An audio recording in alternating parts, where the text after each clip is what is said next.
Company audit and auditor Anu. So company audit చేయాలి అంటే కనుక కంపెనీస్ యాక్ట్ ఏ విధంగా ఆడిట్ చేయమందో, ఎవరిని అపాయింట్ చేయమందో దాని ప్రకారమే చేయాలి. సో మనం ఈ చాప్టర్ ని ఏ ఆర్డర్ లో చదువుతాము అంటే, ఫస్ట్ ఆడిటర్ యొక్క క్వాలిఫికేషన్స్ అండ్ డిస్క్వాలిఫికేషన్స్.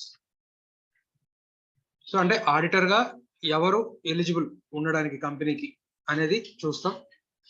ఆ తర్వాత అపాయింట్మెంట్ ఆఫ్ ఆడిటర్. అంటే ఫస్ట్ ఆడిటర్ గా ఎవరు ఉండొచ్చో తెలుసుకున్న తర్వాత అప్పుడు మనం అపాయింట్మెంట్ గురించి, అపాయింట్మెంట్ లో ఫస్ట్ అపాయింట్మెంట్ అని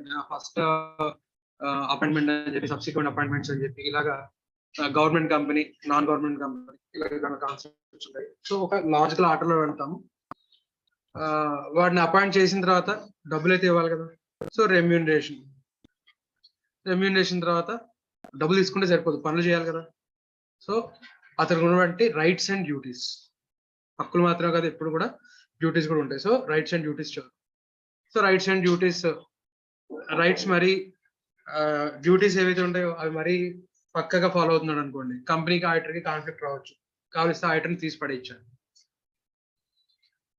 సో అలాగా ఆడిటర్ని తీసేలాంటి ప్రొసీజర్ ఏంటి, లేదా అలా ఆడిటర్ కనుక స్ట్రిక్ట్ గా రూల్స్ ఫాలో అవుతానంటే తీసేస్తామంటే, ఆడిటర్ స్ట్రిక్ట్ గా రూల్స్ ఎందుకు, డ్యూటీస్ ఎందుకు చేస్తాడు, అది రెమ్యూనరేషన్ అటు తీసుకొని పోతాడు అంటే అక్కడ అలాగా రిమూవ్ చేయడానికి కుదురుతుందా?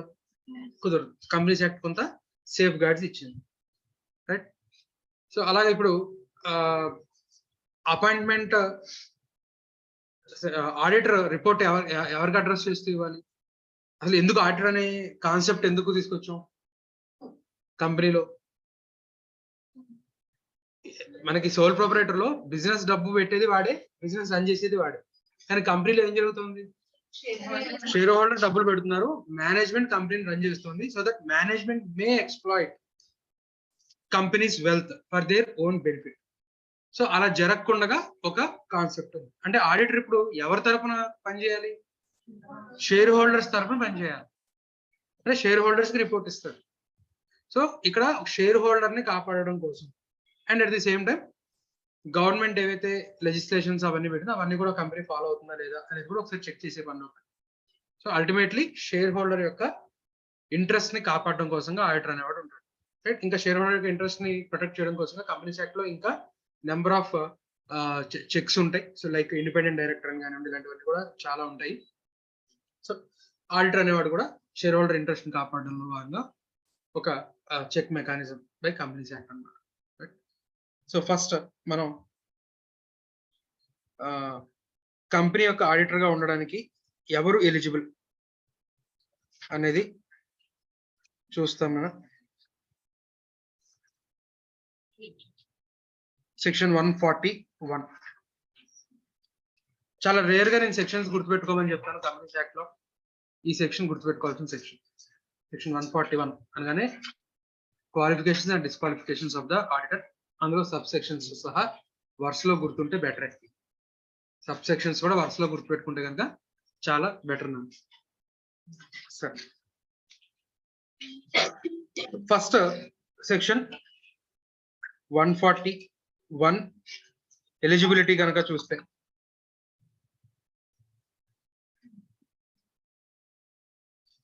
సో సెక్షన్ 141 అందులో సబ్ సెక్షన్ 1 వచ్చేసరికి eligibility for appointment of an auditor. So section 141 section 1 eligibility of the auditor.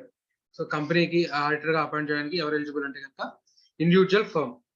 ఒకప్పుడు బాడీ కార్పొరేట్ అంటే సెపరేట్ లీగల్ ఎంటిటీ ఏదైతే ఉంటుందో అలాంటి వాటిని ఆడిటర్ గా అపాయింట్ చేయడానికి కుదరదు. ఎందుకంటే సెపరేట్ లీగల్ ఎంటిటీ ఉందనుకోండి, ఎవరు నన్ను పనిష్ చేస్తావు, రైట్. సో అండ్ అలాగే ఆ రెస్పాన్సిబిలిటీ ఫిక్స్ చేయడం అనేది కష్టం. సో అందుకోసమే బాడీ కార్పొరేట్స్ ని ఆడిటర్ గా అపాయింట్ చేయడానికి కుదరదు. సో అయితే ఫర్మ్, అలాగే ఇండివిజువల్. అయితే మనకి అమెండ్మెంట్ వచ్చిన తర్వాత LLP, right, limited liability partnership అనే దానికి బాడీ కార్పొరేట్ స్టేటస్ ఉంది.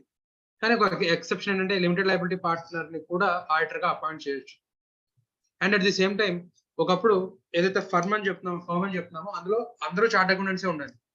అలాంటప్పుడు మాత్రమే వాడిని ఆడిట్ ఫర్మ్ గా అపాయింట్ చేయడం. కానీ మల్టీ డిసిప్లినరీ ఫర్మ్స్ అని చెప్పి, అంటే ఎవరైతే క్లయింట్స్ ఉంటారో వాళ్ళకి క్వాలిటీ ఆఫ్ సర్వీసెస్ పెరగాలి అంటే కనుక వీడు కాస్ట్ అకౌంటింగ్ సర్వీసెస్ కోసం ఒక చోటకి, ఫైనాన్షియల్ అకౌంటింగ్ కి ఒక చోటకి, టాక్సేషన్ కోసం ఒకదానికి, లీగల్ అడ్వైస్ కోసం ఒకదానికి పరిగెత్తే బదులు అన్ని సర్వీసెస్ ఒకే దగ్గర కనుక అందితే business ease of doing business అనేది పెరుగుతుంది. సో అందుకోసం chartered accountants, cost accountants, lawyers, professional MBAs కానీ ఇలాంటి రకరకాల ప్రొఫెషనల్స్ అందరూ కలిపి ఒకే ఫర్మ్ గా ఇన్కార్పొరేట్ అవడానికి, ఎల్ఎల్పి కింద ఫామ్ అవడానికి డిఫరెంట్ ఐసీఎంఏ కానివ్వండి, ఐసీఐ కానివ్వండి, ఐసీఎస్ఐ కానివ్వండి వాళ్ళు కూడా పర్మిషన్స్ ఇచ్చారు. సో మల్టీ డిసిప్లినరీ ఫర్మ్స్ ని ఎల్ఎల్పిగా ఫామ్ చేయొచ్చు. సో మరి అలాంటప్పుడు వాటిని ఆడిటర్ గా అపాయింట్ చేయొచ్చు. అపాయింట్ చేయొచ్చు. కానీ ఆడిట్ చేయడం కానీ, సంతకాలు పెట్టడం కానీ ఎవరు చేయాలి? ఆడిట్ ని కండక్ట్ చేయడం కానీ ఎవరు చేయాలి? చార్టెడ్ అకౌంటెంట్ చేయాలి. రైట్. సో అది ఇక్కడ మనకి. సో ఒక ఇండివిజువల్ అయి ఉంటే కనుక అతను ఎవరై ఉండాలన్నా చార్టెడ్ అకౌంటెంట్ అయి ఉండాలి. ఇండియన్ చార్టెడ్ అకౌంటెంట్ యాక్ట్ కింద ఏదైతే eligible that holding COP. Right. So అలాగే ఫర్మ్ అయితే కనుక a firm shall be eligible for appointment of an audit of a company. ఆ అపాయింట్మెంట్ కూడా in the name of the firm ని name తోనే appoint చేస్తాం మనం. Right. So only if majority of its practicing partners practicing in India. Right. Majority of the partners practicing in India are qualified for appointment. The majority of the partners practicing in India are qualified. అంటే అది కూడా majority ఎవరు ఉన్నారు? Chartered accountants ఉన్నారు. Right. So that to వాళ్ళు ఇండియాలో practice చేస్తూ ఉన్నారు. అలాగే when a firm including a limited liability partnership is appointed as an auditor of company, only the partners who are chartered accountants shall authorize to act and sign on behalf of the firm. ఒకవేళ LLP అయి ఉంటే కనుక firm name లోనే appointment అనేది ఇస్తారు. కానీ audit చేయడం కానీ, అంటే కండక్ట్ చేయడం కానీ, ఆడిట్ రిపోర్ట్ సైన్ చేయడం కానీ ఎవరు చేయాలి? చార్టెడ్ అకౌంటెంట్ మాత్రమే చేయాలి. రైట్. సో ఇండివిజువల్ అయి ఉంటే కనుక అతను చార్టెడ్ అకౌంటెంట్ అయి ఉండాలి. ఫర్మ్ అయి ఉంటే కనుక అదర్ దాన్ ఎల్ఎల్పి అయి ఉంటే కనుక మెజారిటీ ఆఫ్ ద పార్ట్నర్స్ ఇండియాలో ప్రాక్టీస్ చేస్తూ అండ్ కంపెనీకి ఆడిటర్ గా అపాయింట్ అవడానికి ఎలిజిబిలిటీ ఏదైతే ఉంటుందో ఆ ఎలిజిబిలిటీని ఫుల్ఫిల్ చేసి ఉండాలి. ఎల్ఎల్పి అయి ఉంటే కనుక ఎల్ఎల్పి నేమ్ లోనే అపాయింట్మెంట్ అనేది జరగచ్చు. కానీ ఓన్లీ చార్టెడ్ అకౌంటెంట్స్ ఎవరైతే ఉంటారో వాళ్ళు మాత్రమే కండక్ట్ చేయాలి అండ్ సైన్ చేయాల్సి ఉంటుంది. సో ఇవి క్వాలిఫికేషన్స్. సే ఏ పనులు చేస్తే ఆడిటర్ గా అపాయింట్ అవ్వలేడు? సో ఆడిటింగ్ లో మనం చూస్తాం ఇంటిగ్రిటీ కానివ్వండి, రైట్, మనకి స్కిల్ సెట్ కానివ్వండి, సో ఇవన్నీ చూస్తాం, ఇండిపెండెన్స్ కానివ్వండి. సో యాజ్ ఎ ఆడిటర్ నీకు ఇన్బిల్ట్ గా ఆ క్యారెక్టర్స్ ఉండొచ్చు, కానీ నిన్ను నమ్మను. కంపెనీస్ యాక్ట్ మనల్ని నమ్మదు. నువ్వు ఈ పనులు కనుక చేస్తే నేను డిస్క్వాలిఫై చేసేస్తాను. అపాయింట్ అవడానికి ముందు నీకు డిస్క్వాలిఫికేషన్స్ ఉన్నా నిన్ను అపాయింట్ చేయకూడదు. అపాయింట్ అయిపోయిన తర్వాత నీకు డిస్క్వాలిఫికేషన్స్ వచ్చాయి, ఇమ్మీడియట్ గా బయటకు గెంటేస్తారు. రైట్. సో అపాయింట్ అవ్వడానికి ముందు వాడికి ఆ డిస్క్వాలిఫికేషన్స్ ఉన్నా అపాయింట్మెంట్ అనేది జరగకూడదు. అపాయింట్ అయిపోయాడు కంపెనీ ఆడిటర్ గా, డ్యూరింగ్ ద టెన్యూర్ ఈ డిస్క్వాలిఫికేషన్స్ ఇప్పుడు మనం చెప్పుకోబోయే దాంట్లో డిస్క్వాలిఫికేషన్స్ అతనికి ఎక్వైర్ అయ్యాయి. ఇమ్మీడియట్ గా ఆడిటర్ వేకెన్సీ అయిపోతుంది, ఆడిటర్ రిమూవ్ అయిపోతాడు ఆటోమేటిక్ గా. రైట్. ఒకటి లేదా రెండు ఎక్సెప్షన్స్ పక్కన పెడితే మిగతా వాటిలో ఇమీడియట్ గా ఏమవుతాడో ఆడిటర్ గా రిమూవ్ చేయబడతాడు. సో ఆ డిస్క్వాలిఫికేషన్స్ లో ఫస్ట్ది a body corporate other than a limited liability partnership. So ఒక 4-5 ఫ్రెష్ గా పాస్ అయిన చార్టెడ్ అకౌంటెంట్స్ కంపెనీని ఫామ్ చేశారు. ఇప్పుడు ఆ కంపెనీ నేమ్ లో ఆడిటర్ గా అపాయింట్మెంట్ లెటర్ ఇచ్చారు, అది వాయిడ్. అది అదర్ దాన్ ఓన్లీ ఎల్ఎల్పికి మాత్రమే కుదురుతుంది తప్ప ఇంకా ఎటువంటి బాడీ కార్పొరేట్ ని ఆడిటర్ గా అపాయింట్ చేయడానికి లేదు. అలాగే an officer or employee of the company. మనం ఏ కంపెనీ ఆడిటర్ గురించి అయితే మాట్లాడుకుంటున్నామో, ప్రపోజ్డ్ ఆడిటర్ గా అపాయింట్ చేయాలని కోరుకుంటున్నామో, చార్టెడ్ అకౌంటెంట్ అని చెప్పారు. రైట్. వాడు చార్టెడ్ అకౌంటెంట్, కానీ ఏ కంపెనీలో ఆడిటర్ గా అపాయింట్ అవుదాం అనుకుంటున్నాడో అదే కంపెనీలో వాడు ఎంప్లాయీగా పనిచేస్తున్నాడు. ఎలిజిబులా?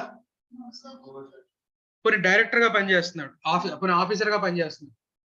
ఆఫీసర్ డెఫినేషన్ మళ్ళీ మన కంపెనీ స్టార్టింగ్ లో డెఫినేషన్ చూడండి. So officer or employee of the company. కుదురుతుందనా? కుదరదు. రైట్, సరే. మనం ఇప్పుడు ఏ కంపెనీ గురించి మాట్లాడుకుంటున్నాం అంటే, సే ఫర్ ఎగ్జాంపుల్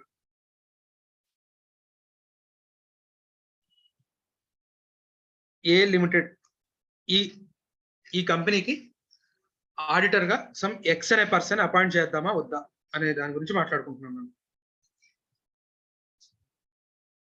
ఎక్స్ అనే ఒక పర్సన్ ని ప్రపోజ్డ్ ఆడిటర్.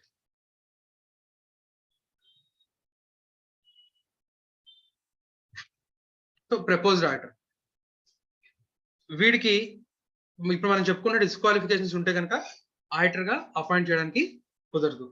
రైట్, అందులో ఫస్ట్ ఏంటన్నా బాడీ కార్పొరేట్. ఫస్ట్ ఏంటన్నా body corporate other than LLP. Next వచ్చేసరికి officer or employee of A limited. Company అంటే ఇక్కడ మన దృష్టిలో ఇక్కడ proposed company a limited. So a limited లో వాడు ఆఫీసర్ కానీ ఎంప్లాయీ కానీ అయి ఉండకూడదు. నెక్స్ట్ 3 పాయింట్లకి కూడా మనం ఒక 2 కామన్ పాయింట్స్ తీస్తాం మనం. ఈ part, A person who or his relative or partner, the company, the subsidiary company, the holding company, the associate company, subsidiary of such holding company.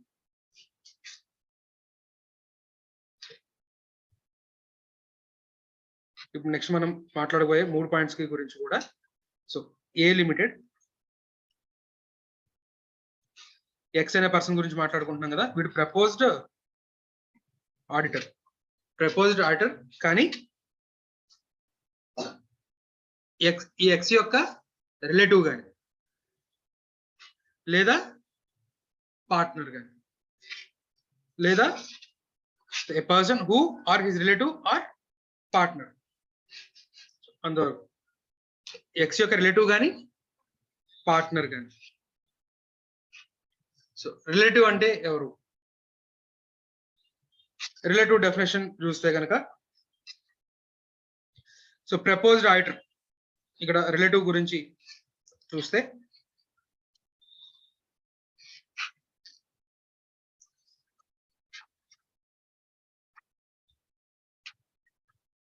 Relative proposed auditor X అనుకున్నాం కదా. So X యొక్క spouse, X అనేది male అవనివ్వండి female అవనివ్వండి. So spouse automatic గా relative అవుతాడు. Proposed person యొక్క father and mother including step father and step mother. So ఒక లెవెల్ వరకు వెళ్ళారు. సో ఎవరైతే ప్రపోజ్డ్ ఆడిటర్ ఉన్నాడో అతని యొక్క ఫాదర్ లేదా అతని లేదా ఆమె యొక్క ఫాదర్ కానీ మదర్ కానీ including step father and step mother. Next వీళ్ళ పీర్. ఈ పీర్ లో కనుక చూస్తే ఈ ఫాదర్ మదర్ కి ఇంకొక సిబ్లింగ్స్ కూడా అంటే ఎక్స్ తో పాటు ఇంకొంతమంది పిల్లలు కూడా ఉండొచ్చు, అంటే ఎక్స్ యొక్క సిబ్లింగ్స్. సో సిబ్లింగ్స్ లో ఎవరెవరు యాడ్ అవుతున్నారు? Brother, sister.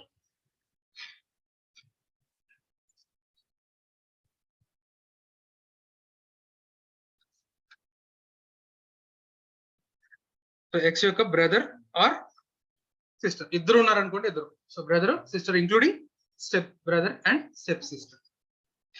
సో అది వాడి పీర్. సో పైన father and mother, X spouse and their brother or sister. మళ్ళీ వాళ్ళ స్పౌజెస్ లోకి ఇంకా వెళ్ళలేదు, బ్రదర్ ఆర్ సిస్టర్ అంతవరకు. నెక్స్ట్ లెవెల్, కింద లెవెల్లో వచ్చేసరికి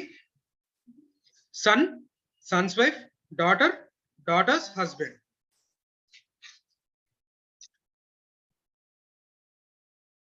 So son, daughter and their respective spouses.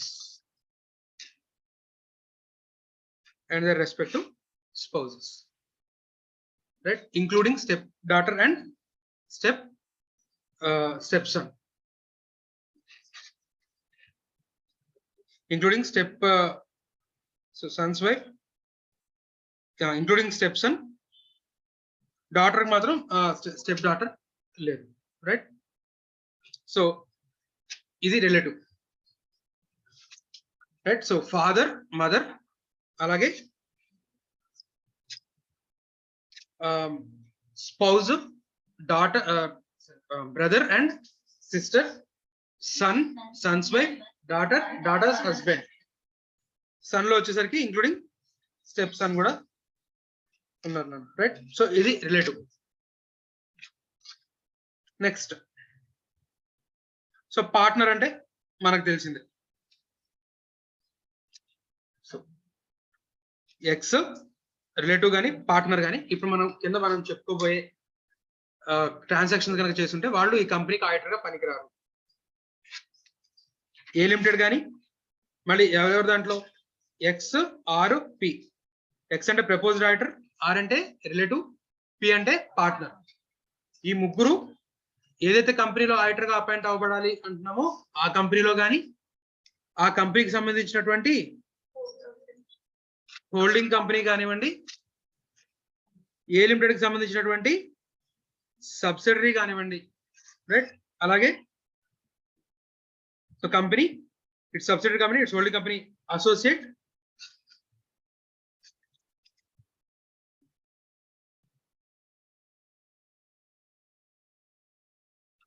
Company అవనివ్వండి లేదా subsidiary of such holding company అవనండి.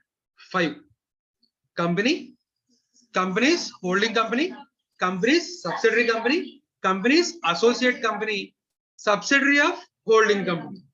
వీటిలో రైట్ ఎక్స్ కానీ, ఎక్స్ యొక్క రిలేటివ్ కానీ, ఎక్స్ యొక్క పార్ట్నర్ కానీ, ఇప్పుడు మనం చెప్పుకున్న లిస్ట్ ఆఫ్ కంపెనీస్ లో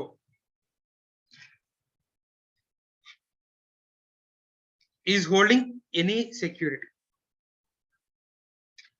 Security is a broad term now. Security includes equity, preference, debentures,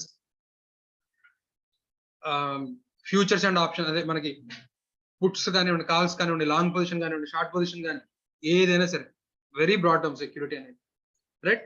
so X కానీ, ఎక్స్ యొక్క రిలేటివ్ కానీ, ఎక్స్ యొక్క పార్ట్నర్ కానీ ఈ 5 కంపెనీస్ లో ఎక్కడ కూడా షేర్స్, సెక్యూరిటీస్ అనేది హోల్డ్ చేయొద్దు.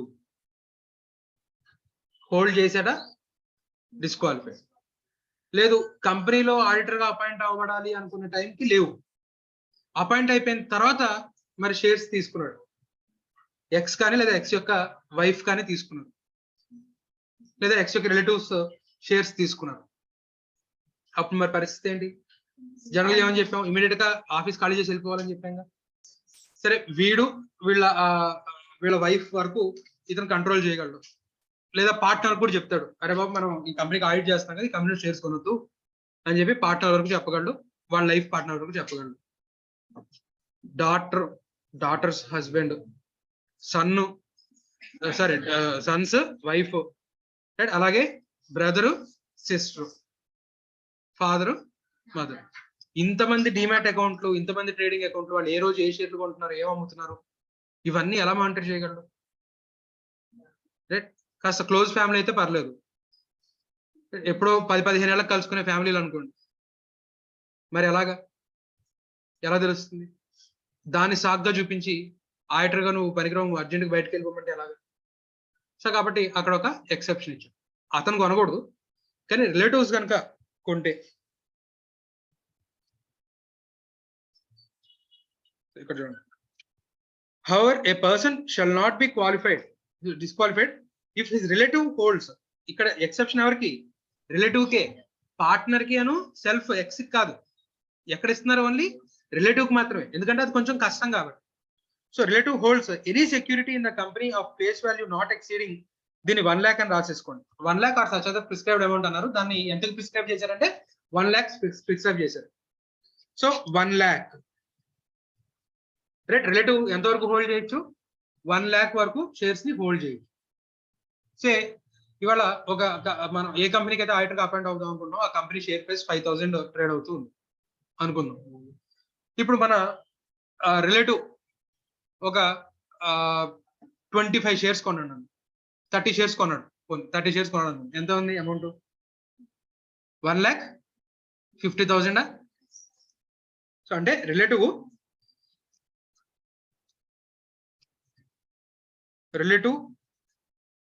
పర్చేజ్డ్ 30 షేర్స్, ప్రైస్ ఎంత? 5,000. అంటే ఎంతైందన్నా? 1,50,000 అయింది. మరి డిస్క్వాలిఫై చేసేద్దామా? జాగ్రత్తగా చూడండి, అక్కడ వాడు ఏమన్నాడు? ఫేస్ వాల్యూ అన్నాడు.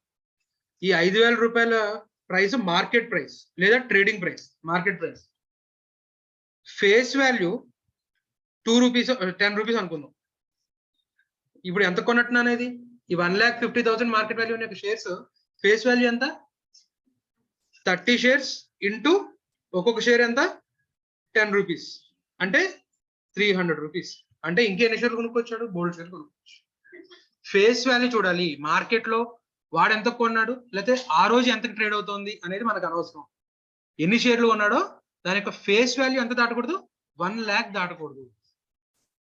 ఎక్సెప్షన్ ఓన్లీ ఎవరికి? రిలేటివ్ కి. కొని దాటింది, రైట్? ఫేస్ వాల్యూ ఎంత దాటింది? 1 lakh దాటేసింది. ఇమ్మీడియట్ గా మరి బయటకు గెంటేద్దామా? ఎక్సెప్షన్ ఇచ్చారు, ఆ రిలేటివ్ కరెక్షన్ యాక్షన్ తీసుకోవాలి. ఎన్ని రోజుల్లోపు తీసుకోవాలి? ఎన్ని రోజుల్లోపునా? 60 days.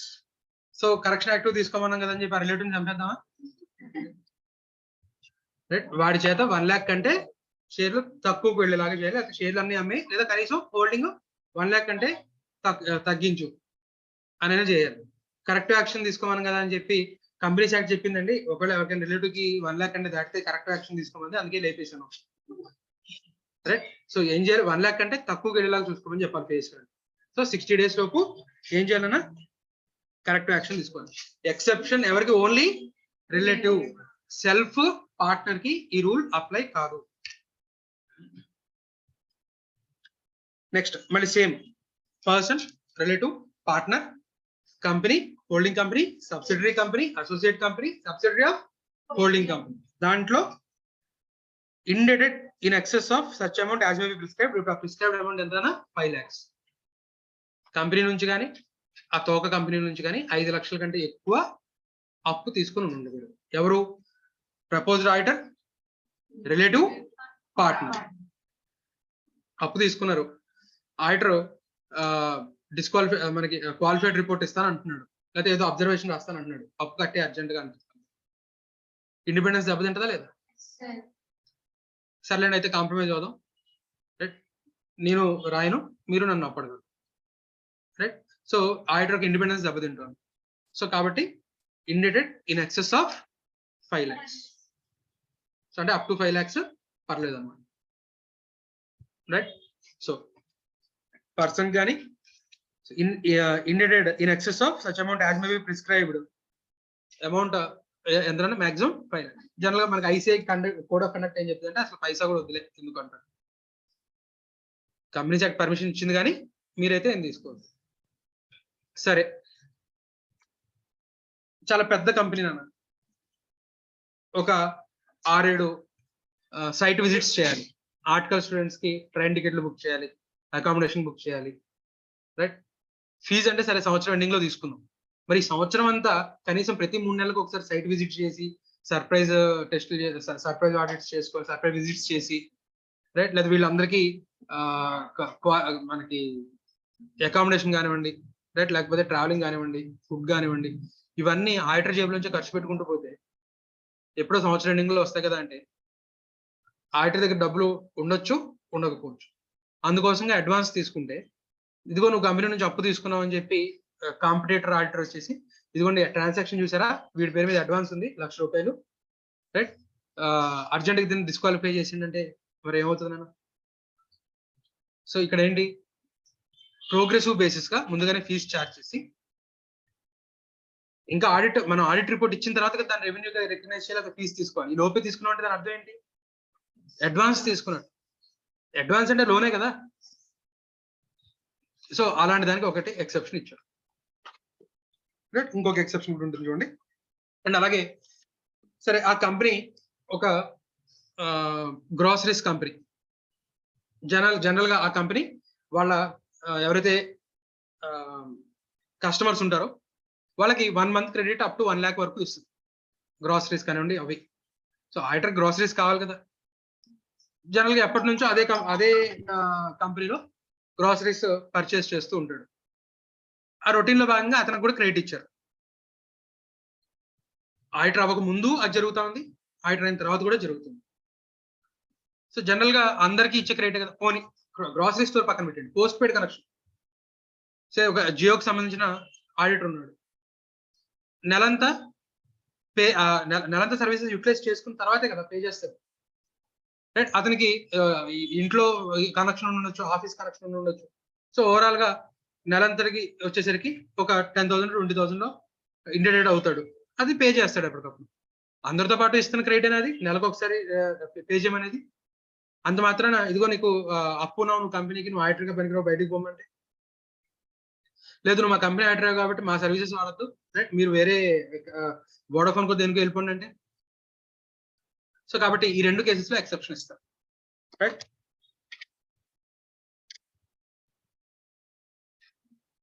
ఇండిడెట్నెస్ గురించి మీకు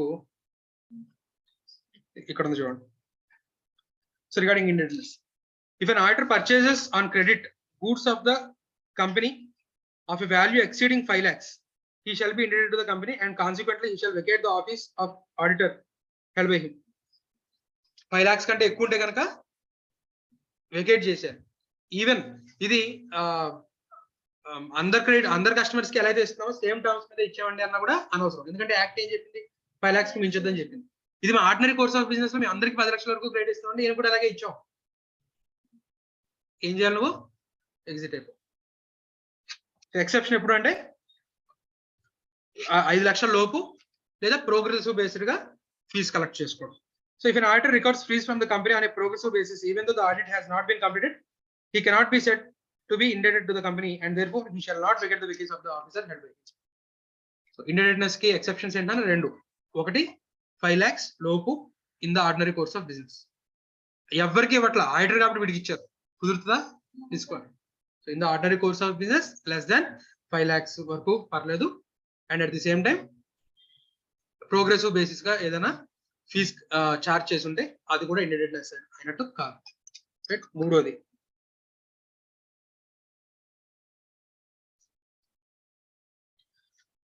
పర్సన్ ఎవరైతే ఆడిటర్ అపాయింట్ అవుతున్నాడో అతని రిలేటివ్, అతని పార్ట్నర్, కంపెనీలో కానీ, కంపెనీ యొక్క హోల్డింగ్ కంపెనీలో కానీ, కంపెనీకి సంబంధించినటువంటి సబ్సిడరీలో కానీ, కంపెనీకి సంబంధించినటువంటి అసోసియేట్ కంపెనీలో కానీ, హోల్డింగ్ కంపెనీ యొక్క సబ్సిడరీలో కానీ గ్యారంటీ ఇచ్చి ఉండకూడదు. Third party right has given a guarantee or provided any security in connection with the independence of any third person in excess of such amount as may be prescribed. Third person ఈ కంపెనీకి కానీ మిగతా companies కానీ అప్పు ఉన్నాడు, ఆ person తరపున auditor కానీ, రిలేటివ్ కానీ, పార్ట్నర్ కానీ గ్యారంటీ లేదా సెక్యూరిటీ ప్రొవైడ్ చేస్తున్నాడు. ప్రిస్క్రైబ్డ్ అమౌంట్ ఎంతనా? 1 lakh.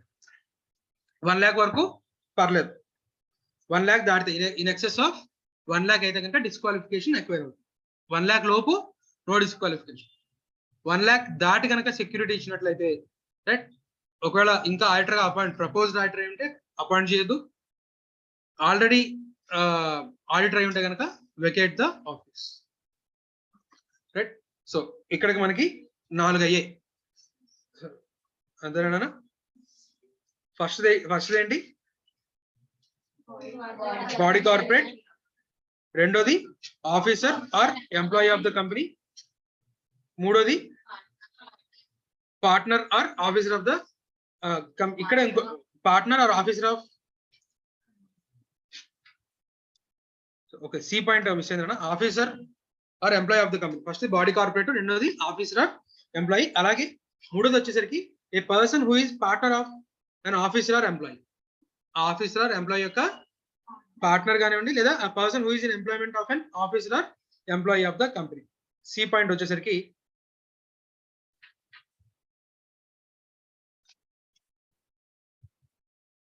ఏ లిమిటెడ్ లో ఆఫీసర్ ఆర్ ఎంప్లాయీగా పనిచేస్తున్నారు అనుకోండి, వాళ్ళు ఎలిజిబులా? కాదు. బి పాయింట్ ప్రకారం ఎలిజిబుల్ కాదు. ఈ ఆఫీసర్ యొక్క పార్ట్నర్ లేదా ఎంప్లాయీ యొక్క partner. So a person who is partner of officer or employee, అలాగే a person who is employment of, so partner or employee, అలా వీడి యొక్క పార్ట్నర్ ఆర్ ఎంప్లాయీ. అంటే ఆఫీసర్ యొక్క పార్ట్నర్ ఎంప్లాయీ కూడా పనికిరాడు, అలాగే ఎంప్లాయీ యొక్క పార్ట్నర్ ఆర్ ఎంప్లాయీ కూడా కంపెనీకి సంబంధించిన ఆడిటర్ గా పనికిరాడు. రైట్, సో అది మనకి సి పాయింట్. నెక్స్ట్ డీలో వచ్చేసరికి మనకి 3. ఓకే, డీలోనే మనకి 3. ఒకటి person, relative, partner. 5 companies list లో సెక్యూరిటీ హోల్డ్ చేసి ఉండకూడదు. దానికి ఎక్సెప్షన్ ఏంటి? Relative up to 1 lakh rupees face value. ఒకవేళ కనుక ఎక్వైర్ చేస్తే కనుక విత్ ఇన్ 60 days లోపు కరెక్షన్ యాక్టివిటీ అనేది తీసుకోవాలి. అది కూడా ఫేస్ వాల్యూ 1 lakh అనేది ఫేస్ వాల్యూ. రెండోది ఇండెడెడ్నెస్. మూడోది గ్యారంటీ. ఇండెడెడ్నెస్ ఎంత వరకు? 5 lakhs. ఎక్సెప్షన్ ఏంటి? ఆర్డినరీ కోర్స్ ఆఫ్ బిజినెస్ లో 5 lakhs లోపైనా పర్లేదు. రెండోది ఏంటన్నా ప్రోగ్రెసివ్ బేస్డ్ ఫీజు కనుక చార్జ్ చేసి.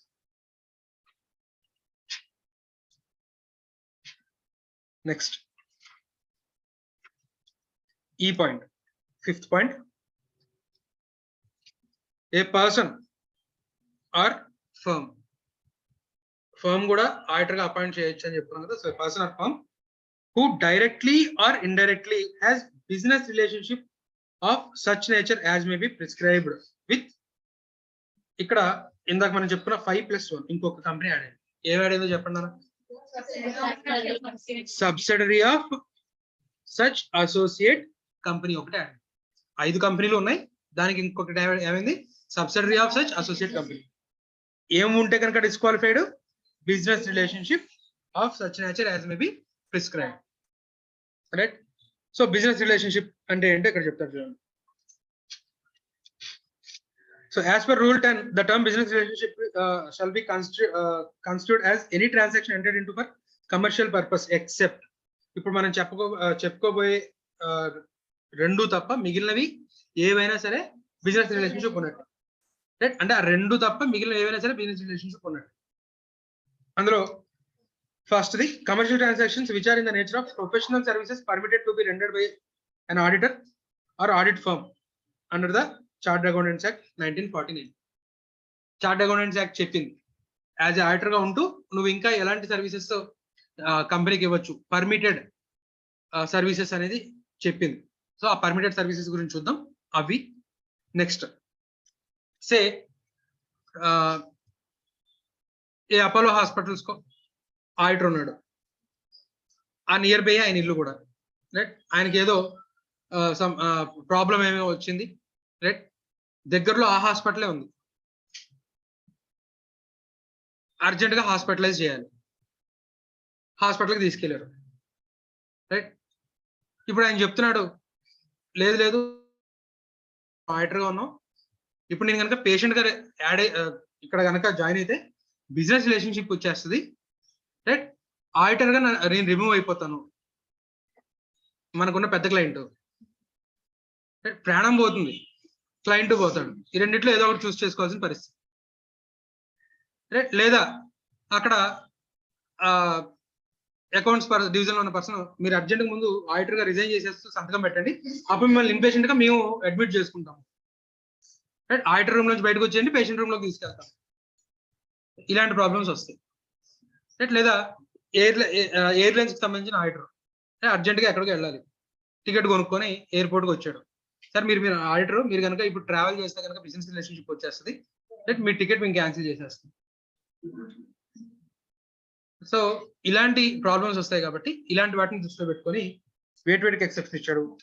Commercial transactions which are in the ordinary course of business ordinary course of business of the company at arm's length price, like sale of products or services to the auditor as customer in the ordinary course of business by company engaged in the business of telecommunications, airlines, hospitals, hotels, and such other similar businesses. అవి మాత్రమే కూడా అలాంటి similar businesses ఏవైతే ఉంటాయో normal గా customer గా treat చేస్తూ, normal customer కి ట్రీట్ చేసే ప్రైస్ డిస్కౌంటెడ్ ప్రైస్ కాకుండా నార్మల్ కస్టమర్స్ కి ఎలా అయితే ప్రైస్ చేస్తున్నారో అలా ఆర్మ్స్ లెంత్ ప్రైస్ చేస్తూ నార్మల్ కస్టమర్ గా ట్రీట్ చేస్తూ ఏవైతే బిజినెస్ సర్వీసెస్ ఇస్తున్నారో అలాంటివి ఉంటే కనుక దాన్ని బిజినెస్ రిలేషన్షిప్ అనాల్సిన అవసరం లేదు. రైట్. సో పర్సన్ కానీ పర్సన్ యొక్క పర్సన్ ఆర్ ఫర్మ్. ఫర్మ్ అంటే ఆ ఫర్మ్ లో ఉన్నటువంటి పార్ట్నర్స్ అందరూ కూడా అండి. ఇక్కడ ఎవరెవరు కట్ అయిపోయారు? రిలేటివ్ కట్ అయిపోయారు. పార్ట్నర్ ఆటోమేటిక్ గా ఫర్మ్ లో ఉంటే పార్ట్నర్ కదా. సో లేదా అతనికి వేరే ఏదో పార్ట్నర్షిప్ బిజినెస్ ఉంది, అందులో ఉన్న పార్ట్నర్, ఆ పార్ట్నర్ రిమూవ్ అయిపోయారు. సో ఆ పార్ట్నర్ కానీ రిలేటివ్ కానీ ఇద్దరు పోయారు, ఇటు సైడ్ ఒకటి యాడ్ అయింది. ఏంటది? Subsidiary of such associate company add అయింది. బిజినెస్ రిలేషన్షిప్ ఉండదు. ఎక్సెప్షన్ ఏంటి? Permitted by ICI services that are permitted by ICI. రెండోది ఏంటన్నా ఆర్డినరీ కోర్స్ ఆఫ్ బిజినెస్ లో భాగంగా ఆర్డినరీ కస్టమర్ గా ట్రీట్ చేస్తే ఏవైతే సర్వీసెస్ ఇస్తున్నారో అవి. రైట్. సో ఐసిఐ పర్మిట్ చేసినటువంటి సర్వీసెస్ ఏంటో చూసారు.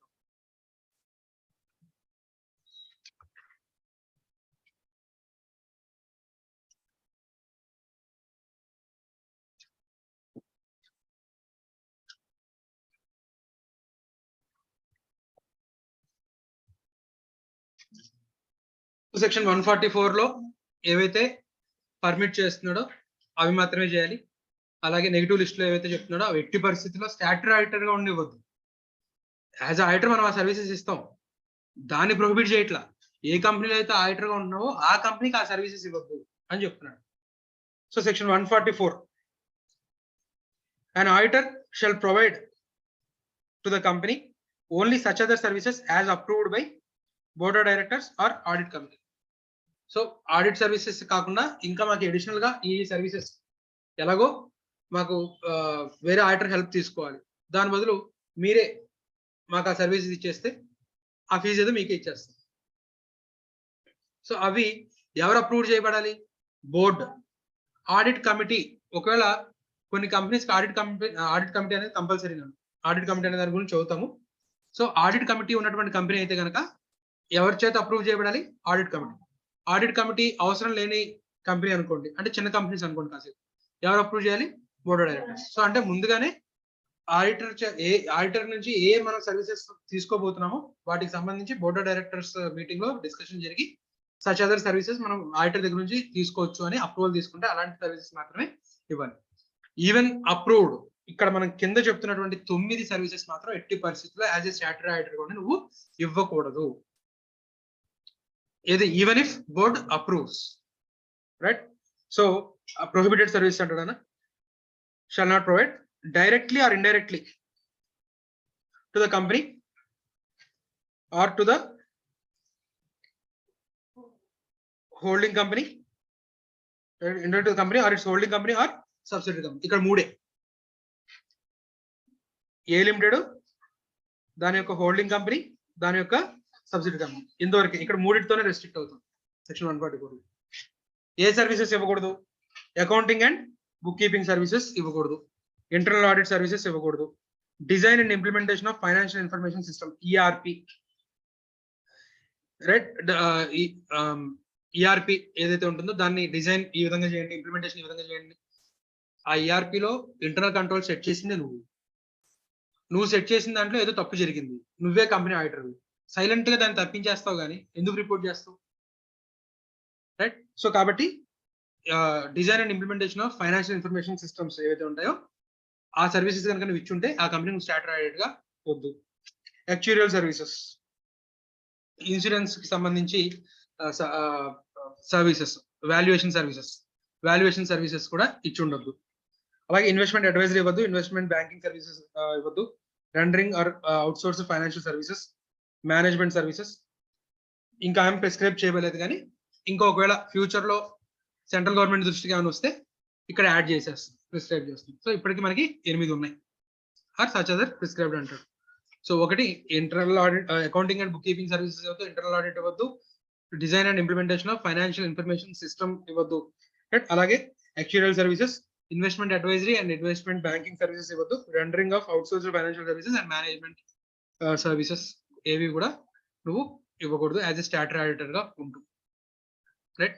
ఇవి కాకుండా మిగిలినవి ఏమైనా ఉంటే కనుక prior approval of board or audit committee as may be approve as applicable. So ఒక ఆడిట్ కమిటీ అనేది అప్లికబుల్ అయి ఉంటే కనుక వాళ్ళ అప్రూవల్ తీసుకొని మాత్రమే కంపెనీకి అడిషనల్ సర్వీసెస్ అనేది ఇవ్వాలి, రైట్. ఈ ప్రొహిబిటెడ్ సర్వీసెస్ లో నువ్వు ఏది ఇచ్చినా సరే అది మనకి బిజినెస్ రిలేషన్షిప్ కింద ఉన్నట్టే అవుతుంది.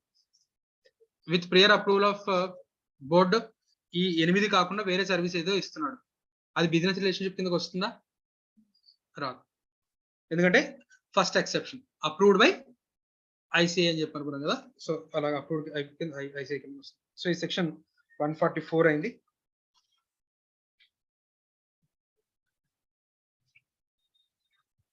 బిజినెస్ రిలేషన్షిప్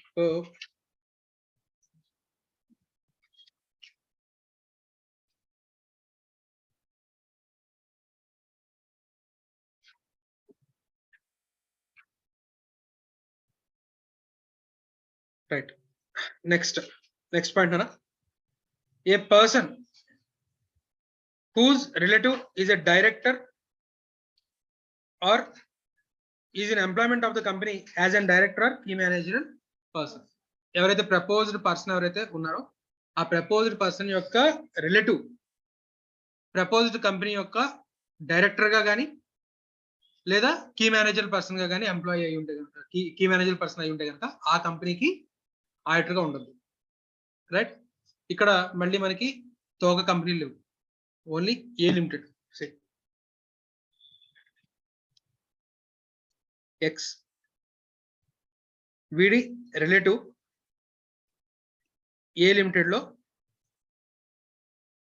ఆర్ అనేవాడు ఏ లిమిటెడ్ లో డైరెక్టర్ కానీ కీ మేనేజరియల్ పర్సన్ గా కానీ ఉంటే కనుక ఎక్స్ అనేవాడు not eligible to be appointed as auditor of a limited. Holding company of A limited లో ఎక్స్ అనేవాడిని ఆడిటర్ గా అపాయింట్ చేయొచ్చు. రిలేటివ్ ఎందులో డైరెక్టర్ గా ఉన్నాడు? ఏ లిమిటెడ్ లో డైరెక్టర్ గా ఉన్నాడు. హెచ్ఏ లిమిటెడ్ లో ఉన్నాడా? లేడు. కాబట్టి హెచ్ఏ లిమిటెడ్ లో అపాయింట్ చేయబడచ్చా? చేయొచ్చు. దీని ప్రకారం చూడండి, a person whose relative is director is an employment of the company as a director or key manager person. ఆ కంపెనీలో మాత్రమే. ఇక్కడ మళ్ళీ మనకి హోల్డింగ్, సబ్సిడరీ, అసోసియేట్ ఇవేమి తోకలేం లేవు, right. Next, a person who is in full time employment elsewhere. Already full time employment elsewhere ఉంటే కనుక సిఓపి రాదు. కొంతమంది జనరల్ గా చార్ట్ అకౌంట్స్ ఏం చేస్తారంటే ఎంప్లాయ్మెంట్ లోకి వెళ్తారు కానీ అక్కడ పిఎఫ్ నెంబర్ జనరేట్ కాకుండా జాగ్రత్త పడతారు, పాన్ నెంబరు ఇలాంటివి ఏమీ లేకుండా, అంటే ఇన్ క్యాష్ శాలరీ తీసుకుంటూ ఎంప్లాయ్మెంట్ లో అయితే ఉంటాడు. ఎక్కడ దొరకడు కాబట్టి సిఓపి కూడా అప్లై చేస్తాడు. 3 years ఆఫ్ సిఓపి వచ్చిన తర్వాత బ్యాంక్ ఆడిట్స్ కి వాటికి ఎలిజిబిలిటీ వస్తుంది. మరి 3 సంవత్సరాల లోపు ఏం చేయాలి? ప్రాక్టీస్ లో కష్టపడాలి, నానా తంటాలు పడాలి. దాని బదులు ఎక్కడో చోట ఎంప్లాయ్మెంట్ లో చేద్దామని అనే ఉద్దేశంతో అలా చేరితే కనుక అది తర్వాత బయట పెడితే ఇమీడియట్ గా ఏం చేయాల్సి వస్తుంది? వేకేట్ చేయాల్సి ఉంటుంది. సో జనరల్ గా సిఓపి రాదు అలాంటి వాళ్ళకి.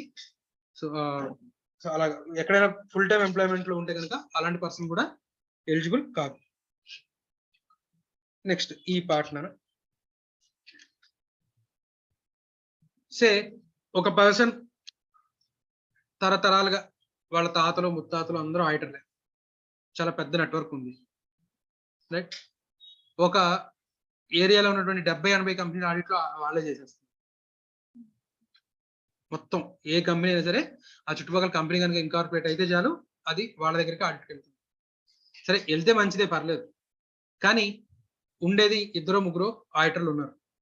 Quality of service, quality of audit చేయగలరా? ఎంతమంది ఆర్టికల్ స్టూడెంట్స్ ఉన్నా, ఎంతమంది ఎంప్లాయీస్ పెట్టుకున్నా ఆ క్వాలిటీ అనేది ఇవ్వగలరా?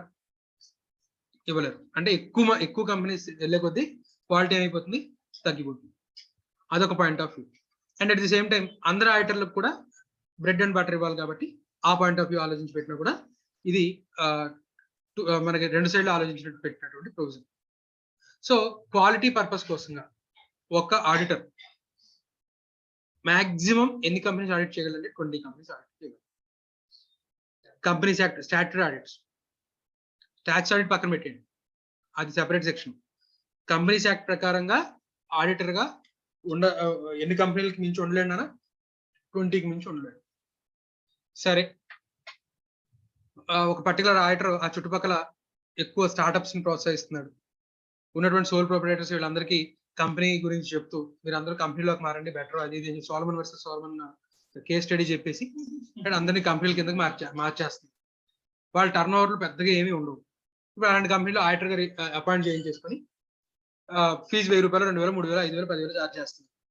ఇప్పుడు ఇలాంటి కంపెనీస్ అన్నింటిని కూడా లెక్కేసేసి 20 దాటేసేయండి, ఆ కంపెనీస్ లో పెద్ద వాల్యూమ్స్ కానీ ఎక్కువ టైం కేటాయించాల్సింది కానీ ఏమైనా ఉంటుందా? ఉండదు. సో అందుకే చెప్తారు ఇక్కడ ఆ 20 కౌంట్ చేసేటప్పుడు OPCs, government companies, small companies, private companies having paid up share capital less than 100 crores ని కౌంట్ చేయొద్దు అంటున్నారు. సో ఇప్పుడు ఒక ఆడిటర్ ని నువ్వు ఎన్ని కంపెనీస్ కి కంపెనీ ఆడిటర్ ప్రకారంగా స్టాట్యూటరీ ఆడిటర్ గా ఉన్నావు అనేది లిస్ట్ తీసుకుంటే 60 ఉన్నాయి. ఇప్పుడు 60 కౌంట్ చేసేటప్పుడు మనం వేటిని రిమూవ్ చేసేయాలి? ఫస్ట్ ప్రైవేట్ కంపెనీస్ రిమూవ్ చేసేసాయి, స్మాల్ కంపెనీస్ రిమూవ్ చేసేసాయి, ఓపీసీస్ రిమూవ్ చేసేసాయి, గవర్నమెంట్ కంపెనీస్ రిమూవ్ చేసేసాయి, అలాగే private companies having paid up share capital less than 100 crores. So అన్ని ప్రైవేట్ కంపెనీస్ లెస్ చేయదు, ఫస్ట్ ప్రైవేట్ కంపెనీ లెస్ చేసామని కదా, ఆ ప్రైవేట్ కంపెనీ యొక్క పేడ్ అప్ షేర్ క్యాపిటల్ చూడు 100 crores లోపు ఉందనుకోండి, దాన్ని కూడా కౌంట్ చేయండి. సో ఇప్పుడు ఇంటూ మార్కులు అన్ని ఏవైతే ఉన్నాయో వాటన్నింటి పక్కన పెట్టేస్తే మిగిలే కౌంట్ అవి 20 లోపు ఉన్నాయనుకో ఓకే. ఇక్కడ ఐసీఐ వచ్చి ఏం చెప్తుందంటే దీన్ని 30 చేస్తుంది. కంపెనీస్ యాక్ట్ ఏం చెప్పింది?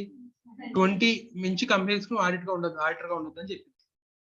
అయితే గీతే యాక్ట్ ని స్ట్రింజింగ్ చేయాలి కానీ, అంతే కదా, యాక్ట్ ని స్ట్రింజింగ్ చేయాలి. మరి ఐసీఐ వచ్చి డైల్యూట్ చేసింది అంటే 30.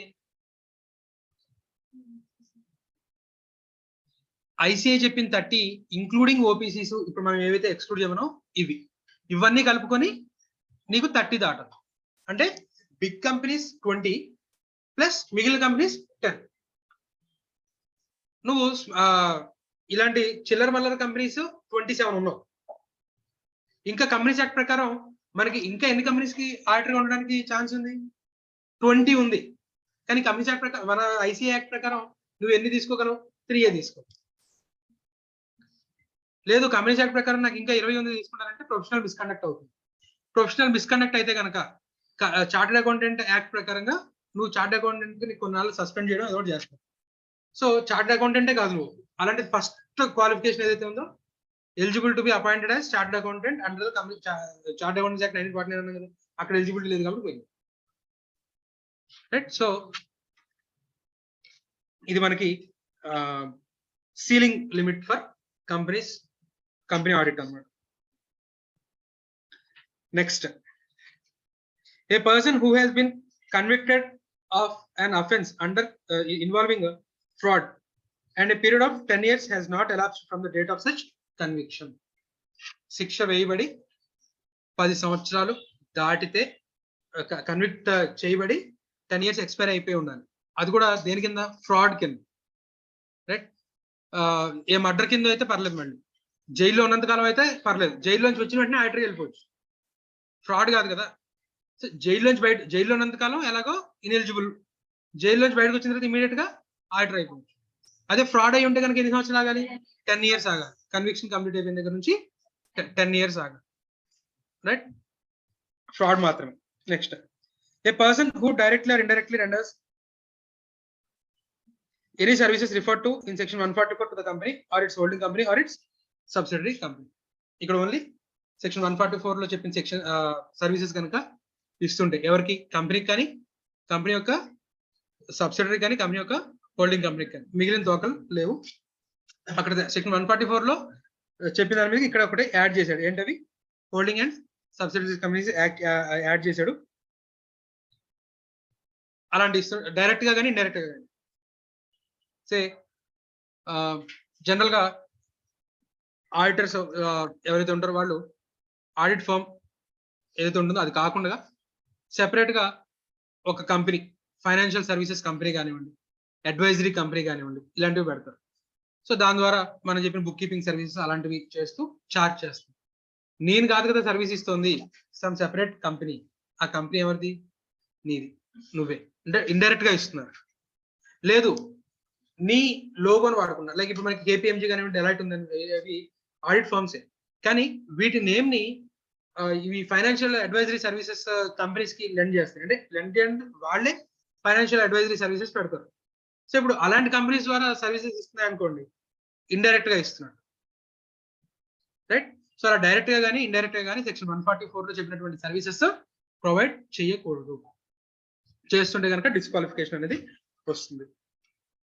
సో ఇక్కడ వెకేషన్ అదే చెప్తారు చూడండి.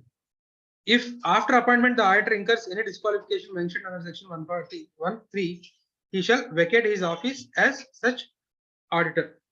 Such vacation shall be deemed to be casual vacancy. Casual vacancy అంటే ఏంటో చూద్దాం. దాన్ని ఏ విధంగా ఫిల్ చేయొచ్చు ఏంటి, వేకెన్సీని బట్టి దాన్ని ఫిల్ చేసేది ఎవరు అనేది మనకి యాక్ట్ లో చెప్తారు. కాబట్టి ఇలాగా వెకేట్ చేయడం ద్వారా వచ్చిన వేకెన్సీ ఏదైతే ఉందో దాన్ని ఏమంటాడు? క్యాజువల్ వేకెన్సీ అంటారు. రిలేటివ్ డెఫినేషన్ గురించి చూసాం మనం, రైట్? సో సమ్మరైజ్ కనుక చేస్తే, ఎక్స్ లిమిటెడ్ లో మనం ఆడిటర్ గా అపాయింట్ అవుదాం అనుకుంటున్నాం. సరే, ఏ లిమిటెడ్ లో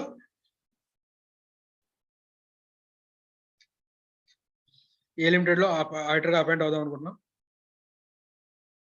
వీడిని జెడ్ అనే పర్సన్ అనుకుందాం మనం. ఫస్ట్ పాయింట్ వచ్చేసరికి ఈ జెడ్ అనేవాడు ఎవరై ఉండకూడదు? బాడీ కార్పొరేట్ అయి ఉండకూడదు. ఎల్ఎల్పి ఎక్సెప్షన్ ఉంటుంది. రెండో పాయింట్ ఏంటి? వాడు ఏ లిమిటెడ్ యొక్క officer or employee of A limited అయి ఉండకూడదు.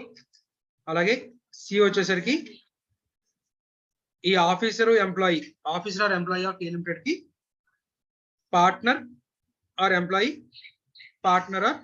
ఉండకూడదు. ఆ ఆఫీసర్ యొక్క పార్ట్నర్ కానీ ఎంప్లాయీ కానీ అయి ఉండకూడదు, లేదా ఎంప్లాయీ యొక్క పార్ట్నర్ కానీ ఎంప్లాయీ కానీ అయి ఉండకూడదు. సో ఎంప్లాయీ వాడికి వేరే బిజినెస్ ఉండకూడదా? చాలా మంది సాఫ్ట్వేర్ ఇంజనీర్స్ కి వాళ్ళ ఊర్లో ఏవో బిజినెస్ ఉంటాయి, ఆ బిజినెస్ లో ఉన్నటువంటి ఎంప్లాయీస్. సో ఆ విధంగా ఎంప్లాయీకి ఎంప్లాయీ కూడా అయి ఉండకూడదు, రైట్? వీళ్ళు ఈ సెట్ ఎవరైతే ఉన్నారో వీళ్ళు ఈ కంపెనీకి ఆడిటర్ గా ఉండడానికి పనికిరారు. నెక్స్ట్ డీలో వచ్చేసరికి మనకి 3 పాయింట్స్ ఉంటాయి. ఆ 3 పాయింట్స్ లో జెడ్ అతని యొక్క రిలేటివ్ పార్ట్నర్, ఏ లిమిటెడ్ యొక్క హోల్డింగ్ సబ్సిడరీ, అసోసియేట్ కంపెనీ,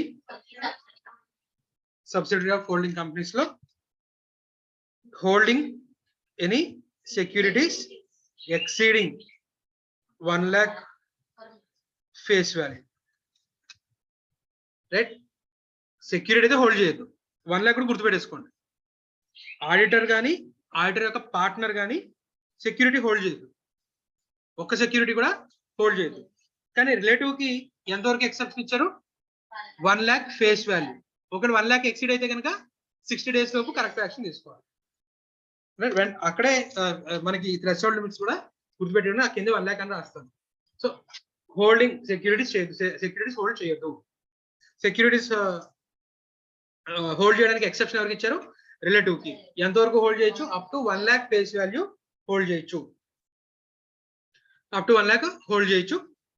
ఒకవేళ 1 lakh మించి ఫేస్ వాల్యూ ఒకవేళ పొరపాటున కొనుంటే కనుక 60 రోజుల్లోపు వాడి యొక్క హోల్డింగ్ ని తగ్గించుకోవాల్సి ఉంటుంది, right?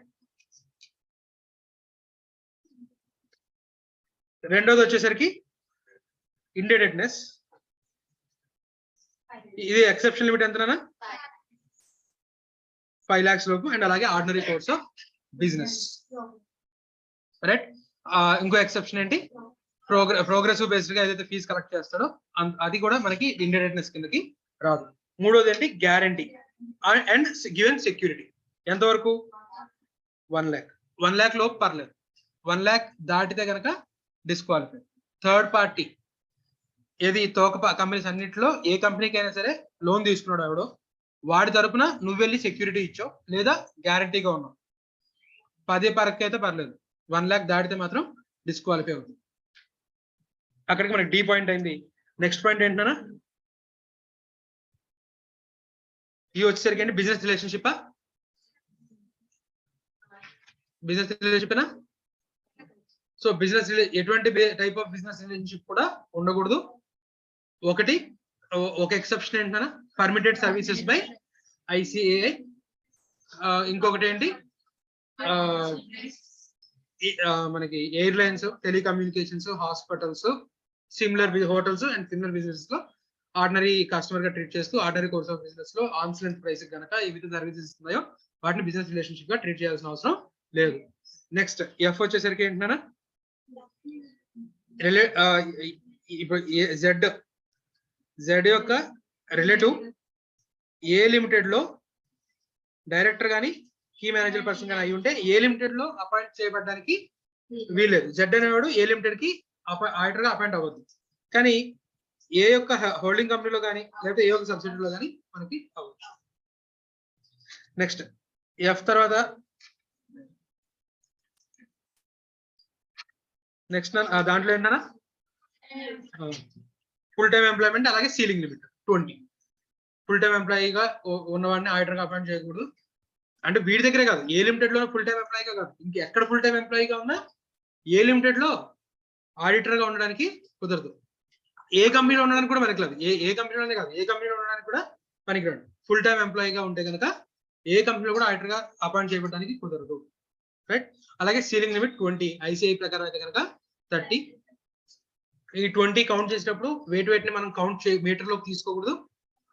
OPC, government company, small company, private company having paid up share capital less than 100 crores ఏదైతే వీటిని మనం సీలింగ్ లిమిట్ లోకి తీసుకోవద్దు.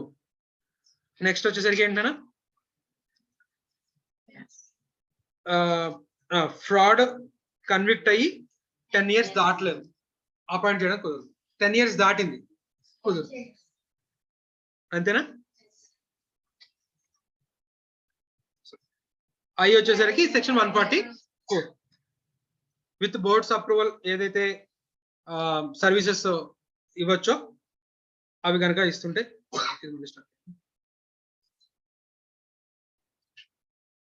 సో అలాగే రిలేటివ్ డెఫినేషన్ చూడండి.